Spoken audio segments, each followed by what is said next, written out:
Welcome to the EV Fleet Roadmap, a Navistar podcast on your fleet's path towards zero emissions. I'm your host, Jason Morgan, and joining me today is Cassie McDonald, grant writer for International Trucks and IC Bus. Cassie, great to have you. Thanks for being here. Thank you for having me. So we're talking EV funding, and I'm excited because it can seem unapproachable. You talk about grants and funding, and it all sounds great with big numbers. I mean, we got what, more than $1 billion on the table for EV usage, with more programs on the way.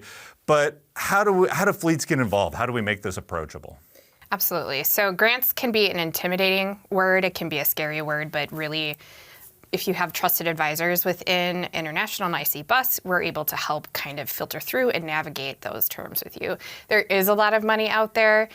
It's just finding the right avenue for you and your vehicles. Right. And that's where we can kind of come in and help you out. Okay, let's dig into that a little bit because we have the Inflation Reduction Act, which I'm sure everybody has heard of and no one really knows what it means. So what is available for fleets that want to put EVs to use? Right, so there's different avenues. You can do traditional grants that have funding. Okay. We have tax incentive and tax rebates like you were talking about. So you can get up to a certain percentage or dollar amount per electric vehicle that you purchase within the year, which is a great incentive for businesses. Right. There's rebate grants, there's just quite a few different options depending on where you're located in the country, where you domicile your trucks and buses, where you're driving, what kind of truck you have, what kind of bus do you have. So there's a lot of different options. It's very individualized. Okay. How does that work? So EVs is a big topic too.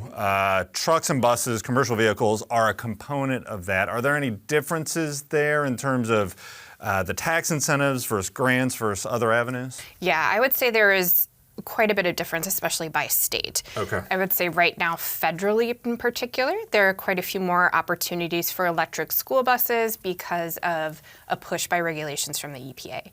But we're seeing more truck funding come available, and that is still out there as well. So it's not like there aren't opportunities for truck. There's just a bigger push right now from the EPA in general for school buses. But again, you can narrow it down by your zip code even to see what kind of opportunities are available in just your area. You know, if you're in the Tacoma, Washington area, you're going to have a different incentive option than you are if you're in Seattle. Okay. Interesting. Well, and you mentioned by state and location here. How widespread is this impact? We talk a lot about California, but is this across the country? Yeah, absolutely. It's in pretty much every state. If they don't have their own incentives or grants yet, they are all applicable for the federal opportunities. So even if you live in a state that doesn't have specific opportunities to your area, you still have a handful of opportunities that you can do because you're in this country. Okay, and now we're talking about the vehicles, we're talking about the actual physical trucks, the buses, right? But then there's infrastructure that goes along with that, and that's a separate thing, right? I mean, that's a whole different ballgame. Yeah, so some of the grants and incentive opportunities will also provide funding to let you kind of buy some of those chargers, help with some of the infrastructure setup.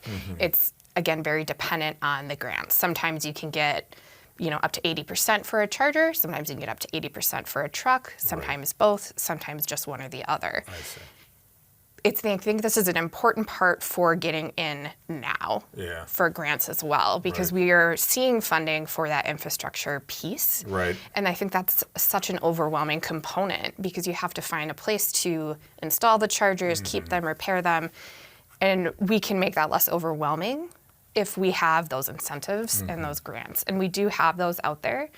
And I think that's, like any regulation that comes up, getting in on the foundation setup, and you'll have more opportunities to get more funding. And I'm guessing that we'll see a little bit of a decrease in infrastructure funding in the future because they'll have wanted you to invest in it early. I see. So now's the time to, again, really get into what opportunities you're eligible for now. Right. So you don't miss out on the biggest amount of money. Right, kind of catching that wave a little bit, right? Okay, so when we talk about charging infrastructure, we talk about all the new partners we're working with too. I mean, you mentioned the equipment. I got to get the charging equipment in place as well, but I'm working with a utility. What role do they play in the grant funding world? So we're seeing a lot more of utilities needing to kind of sign off in that the partnership is agreed to before the grant is even submitted. Oh, I see. Because you want to make sure that you have a partner who understands, is knowledgeable, is trained correctly, and what your needs are for electric vehicles. So it's important to have those relationships taken care of, and thankfully that's another thing with our strategic partnerships throughout the country that we can help facilitate if you don't already have those relationships. They can be a little hard to hunt down. Right. But if you're looking at installing infrastructure, you need a site visit ahead of time by this utility company. And there's sometimes those utility companies can find out things that are better than you thought they were, or that maybe you need a little bit more attention to a certain area. We're seeing more utility companies as well offer their own kind of grant or rebate or incentive program out there, so that's always a possibility too. Yeah, that's interesting. And I mean, so, and you said I need the partnership to be in place before I get the money, because we've talked a lot about the podcast of course I need the infrastructure plan before I get the vehicles. Somehow there's even a more immediate feeling if I know I'm not going to get my money until I have that relationship in place. Right, and I think that can add a level of stress to fleets. We need to have everything basically done before they get the money. But it will help you in the long run to have that organized, you have a plan in place, you have your strategic partnerships, you have your trusted advisors, so when you get the money, you can go. Right.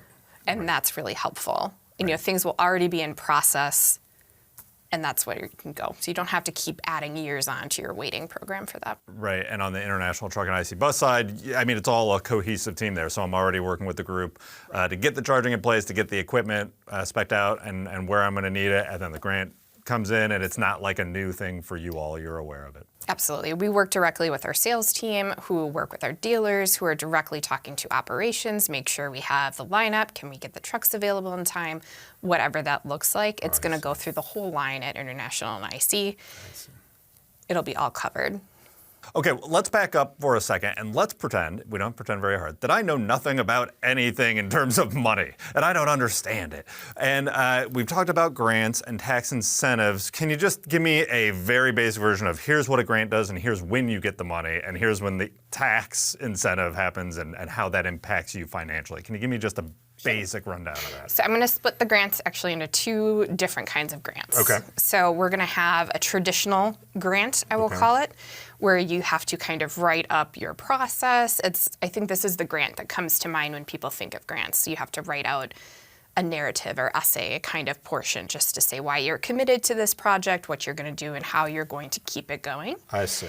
And then if you are accepted and awarded that grant, then you receive a check at some point post-award. Okay. There's also rebate grant opportunities, which we're seeing more of because they're more simple and they take less time for whoever's administering the funds to also have to go through. So, for example, the EPA has a Clean School Bus Grant, federally available. Round 3 just wrapped up a couple of weeks ago, or last week, I think, actually. You only had to fill out a rebate form for that, and once you purchase the bus, you send in the receipt, then you get the money back. I see. For that. So some of those rebate programs, once you commit, you have the order, you're able to get the rebate fund. Sometimes they can already see the purchase order, so you can get the money while they're finishing assembling the bus or truck. Tax incentives, it's tax season, right? So you have to fill out, you have to go through and list out your purchases, everything with that, and then there'll be an eligible form there for you. Okay. They're still working out some of the details for that just because it is such a new incentive program. Right. But it's still available for everyone to use. Right. No, well, and you make a good point. Tax season, so if I buy now, that'll impact me next tax season. So I'm looking at 25, not the taxes that I'm having a lot of fun filling out right now. Right. Yeah. This will be for vehicles you purchase in 2024. You can look at that for your 2025 tax season. And then that's a really great way to also package that overall bus purchase or truck purchase. Here we got a discount on the chargers because we got a grant awarded to us. I see. We got a rebate because we purchased this vehicle, so we got money back on this purchase.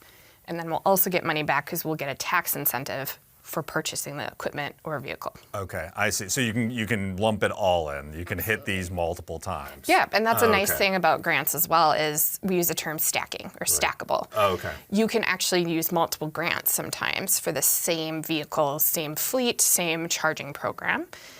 Usually can't use 3 different federal programs, but if you have a federal program, state program, local program, and then you can use your tax incentives as well. So you're really able to kind of try and get as much as you can with that, and we can do that, which is really helpful. Okay, so this is just money that I'm given if I'm awarded the grant, right? It seems like what strings are attached here? There's no such thing as a free lunch, right? No, there's always strings, and I think that can get overwhelming. Most grants will require reporting up to 5 or more years after you receive the funding. Okay. They want to make sure you're sticking to what you said you were going to do, that you're taking care of it properly, that you've, for example, if you were able to purchase a vehicle, you had to scrap a vehicle. They want the pictures and the proof that you've scrapped it responsibly by those regulations. And so we have to actually take physical pictures of how that works and what that looks like to translate it.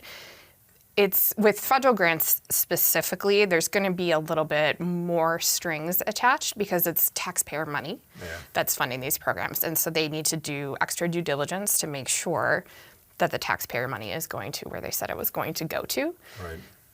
Other programs vary, but there's almost always going to be some sort of reporting element for it. Okay. But again, if you work with a zero emissions team and trusted advisors, you'll be able to help navigate and even what to expect when that comes down. Right. So on the international trucks and IC bus side, this isn't you write my grant and then we succeed and I get paid and I buy my trucks and I'll, off we go. I'm going to continue working with the team. Absolutely. And we have a really great, well-rounded team. We have teams specific for charging.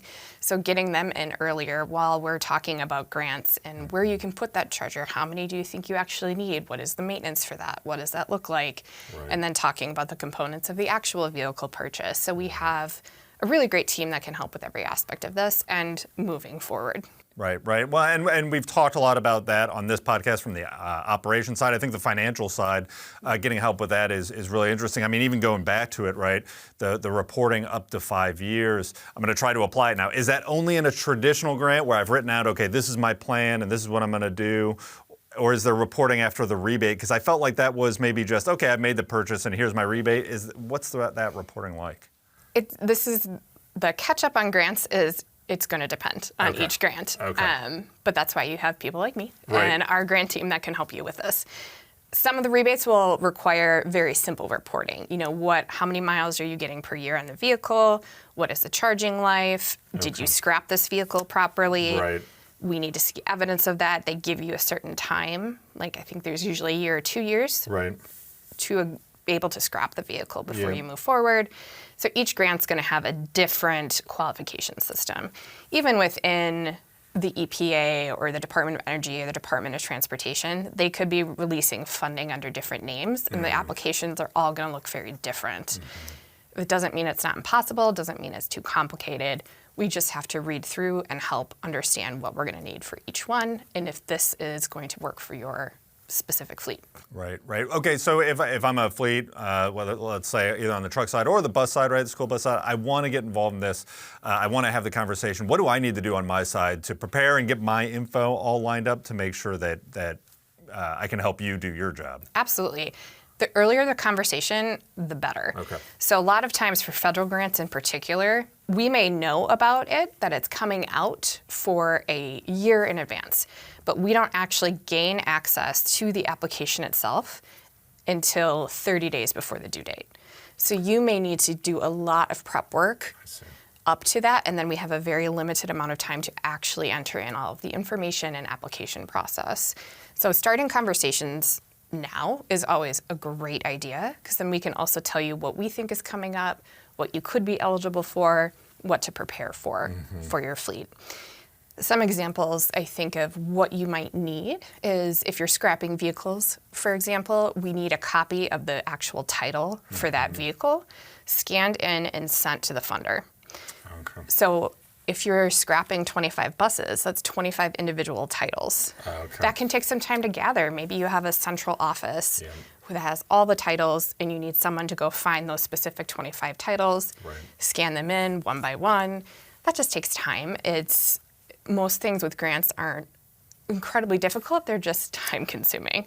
And so we just want to make sure people have enough time to be able to take advantage of these opportunities. Right. Well, and the documentation you need that to be in line.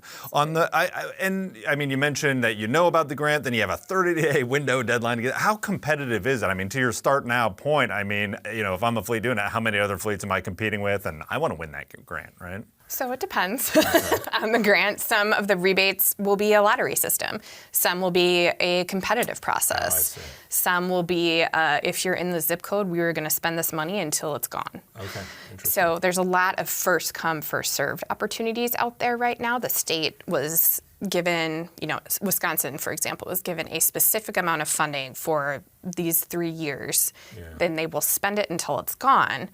Doesn't mean it'll be here 2 years from now. It could be gone in first year and a half, or it could be there till the very end. So just getting in earlier is always a better idea. And I think as regulations evolve over time, even if your state isn't requiring as much as other states, it's going to come down the pipeline most likely in the future. And so the more you can set yourself up for success and to get just some financial relief for that, the better. Right.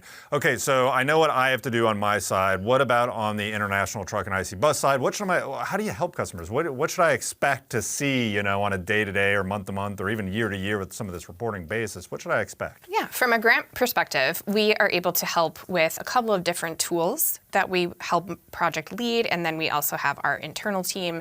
We have are developing a database with a third party to help make sure we're looking at all the funding sources that are available. It's hard to keep track of. They're changing all the time. Something that was available 2 weeks ago maybe is gone already. We don't know. And so we're tracking that constantly to make sure we can help you understand where the funding could be coming from and where it could be coming from in the future if it's not available right now. So we're able to help outline opportunities that you may not have heard of, or opportunities that you have heard of but you don't know the details on, to see if you're eligible. So we're able to help with that. We're able to help with the application process itself. What information do you need? How specific does it need to be? What kind of documentation do we need to go with that? Who needs to sign off on what? We help organize, assemble, and do some of the writing as well. And we have another partner that's helping, just because we have a huge dealer network, thankfully. But we want to make sure everyone can get the help they need, so we don't want to hold anyone up. So we'll be working with dealers and our partners to make sure that this gets done.